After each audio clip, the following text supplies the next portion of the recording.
Hello student, good morning. सभी students कैसे हैं? आई होप सभी स्टूडेंट्स फाइन होंगे और अपनी स्टडी अच्छी कर रहे होंगे। तो डियर स्टूडेंट्स, हमारा जो टॉपिक चल रहा था the earth in the solar system, the earth in the solar system, this is the first chapter of geography, chapter 1 part second, क्योंकि इससे पहला पार्ट हो चुका है क्लास सिक्स। तो dear students, you know that how many planets are there in the solar system? You know that there are 8 planets in our solar system.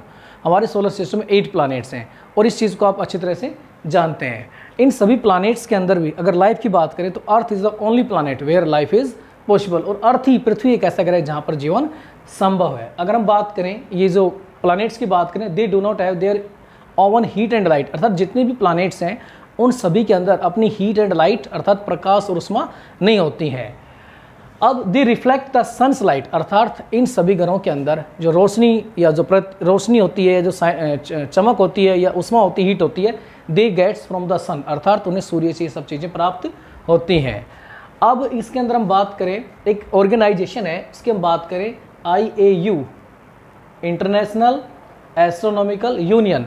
अब ये जो है, ये जितनी भी सेलेस्टियल बॉडी हैं, अर्थात जितनी भी सेलेस्टियल बॉडी होती हैं, उन सभी के अंदर जो इसके द्वारा निर्धारित मापदंड को पूरा करता है, उसी सेलेस्टियल बॉडी को दे रिकॉग्नाइज एज ए प्लानेट, उसको एक प्लानेट के रूप में वो दर्जा देते हैं। तो उसके द्वारा कुछ कंडीशंस रखी गई हैं।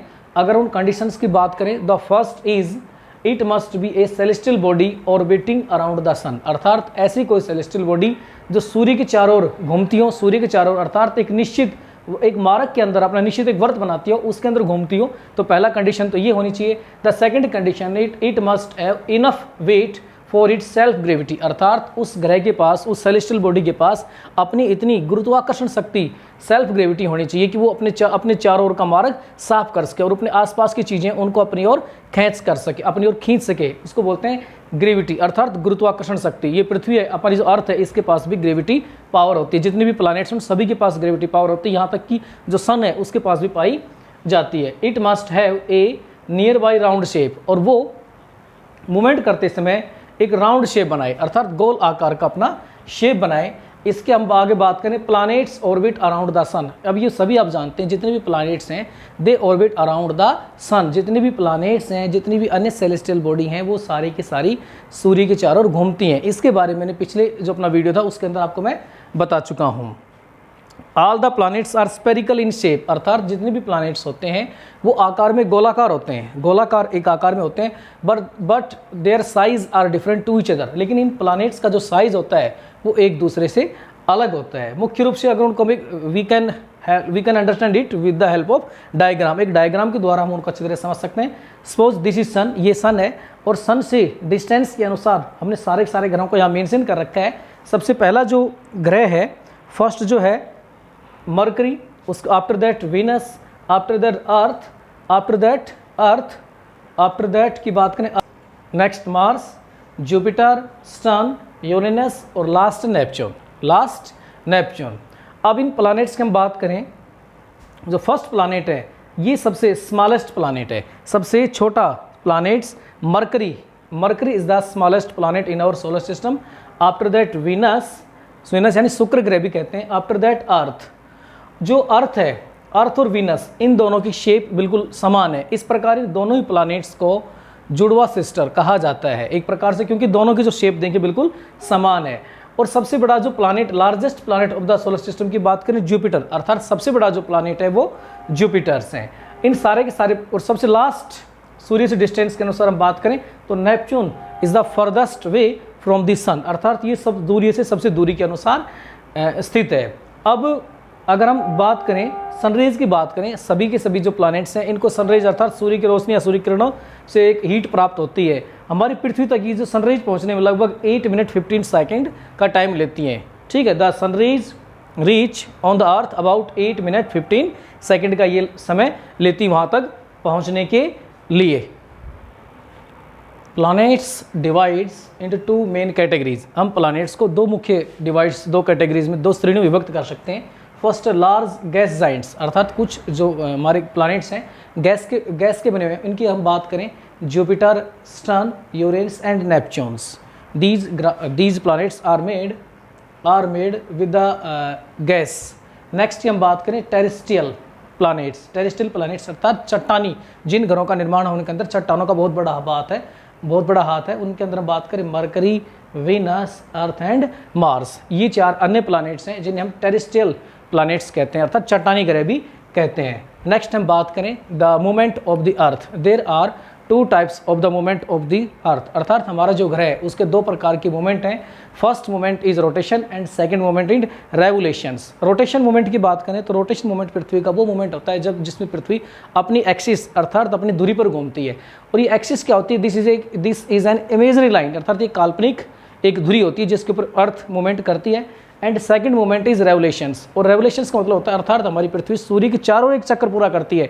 This movement is known as the name of revolutions, उसको रेवोल्यूशंस कहा जाता है। इसको आप एक डायग्राम से समझ सकते हैं। सपोज दिस इज द सन, ये सन है और सन के चारों ओर हमारी पृथ्वी वेस्ट टू ईस्ट अर्थात वेस्ट टू ईस्ट घूमती है। याद रखेंगे, वेस्ट टू ईस्ट अर्थात पश्चिम से पूर्व की ओर हमारी पृथ्वी सूर्य के चारों ओर घूमती है। इसके अंदर हम बात करें पृथ्वी की जो मूवमेंट की बात करें, there are 2 types of movement. First movement rotation, अर्थात रोटेशन यानी 24 आवर्स के अंदर हमारी जो पृथ्वी है वो अपनी धुरी पर एक चक्कर पूरा करती है। और ड्यू टू दिस रोटेशन, इसी रोटेशन के कारण हमारी पृथ्वी पर डे एंड नाइट अर्थात दिन और रात का निर्माण होता है। दिन और रात का निर्माण इसी मूवमेंट के कारण होता है। This movement is known as the name of rotation and the second movement is revolutions, अर्थात हमारी जो पृथ्वी है वो सूर्य के चारों ओर एक चक्कर एंटी क्लॉकवाइज लगाती है, अर्थात घड़ी से विपरीत दिशा की तरफ एक चक्कर लगाती है। दिस प्रोसेस या this movement is known as the name of revolutions, इसको रेवोल्यूशंस कहा जाता है। और ये अपना एक चक्कर पृथ्वी जिस एक मार्ग से घूमती है उसको ऑर्बिट बोलते हैं। क्या बोलते हैं उसको? ऑर्बिट यानी एक निश्चित आकार, निश्चित मार्ग जिस मार्ग के अंदर हमारी पृथ्वी सूर्य के चारों ओर घूमती है।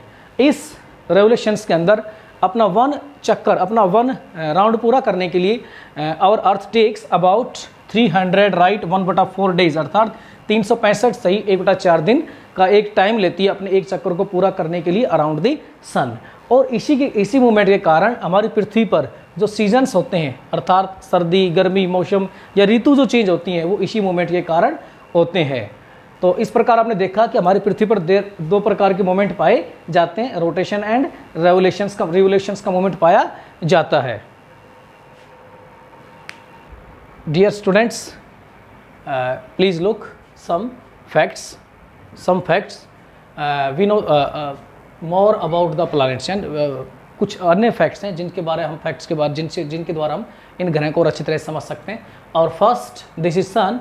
First planet is Mercury is the smallest planet in our solar system, अर्थात ये जो मरकरी है ये सबसे स्मॉलेस्ट प्लैनेट है in our solar system. Second planet according to sun, Venus is the brightest and hottest planet, यानी ये जो प्लैनेट है ये सबसे ब्राइटेस्ट भी है और सबसे हॉटेस्ट भी प्लैनेट है। Third planet is earth. According to distance our earth has third position, अर्थात हमारी पृथ्वी का तीसरा स्थान है। तो इसकी हम बात करें वेयर लाइफ इज पॉसिबल, अर्थात पृथ्वी एक ऐसा ग्रह है जहाँ पर पानी संभव है और इसी पानी के कारण इसको हम ब्लू प्लैनेट अर्थात नीला ग्रह भी कहते हैं। हमारी पृथ्वी को ब्लू प्लैनेट भी कहा जाता है due to water. Next Mars की हम बात करें, रेड प्लैनेट, इसको लाल ग्रह भी कहते हैं। किस प्लैनेट को रेड प्लैनेट कहते हैं? अर्थात मंगल ग्रह को कहते हैं Mars red planet because its surface is red, क्योंकि इसकी जो सतह है वो रेड बनी हुई है। Next Jupiter, largest planet, this is the largest planet of our solar system, ये हमारे सोलर सिस्टम का सबसे बड़ा ग्रह है। नेक्स्ट सन, अगर सन सूर्य, इसकी हम बात करें सेकंड लार्जेस्ट प्लैनेट, अर्थात ये दूसरा सबसे बड़ा ग्रह है। Next Uranus, first planet to be discovered by telescope, अर्थात टेलीस्कोप के द्वारा खोजा गया ये पहला ग्रह था, टेलीस्कोप के द्वारा इस ग्रह को खोजा गया था। नेक्स्ट नेपच्यून की बात करें, farthest planet from the Sun, अर्थात सूर्य से सबसे अधिक दूरी पर स्थित ग्रह है नेपच्यून।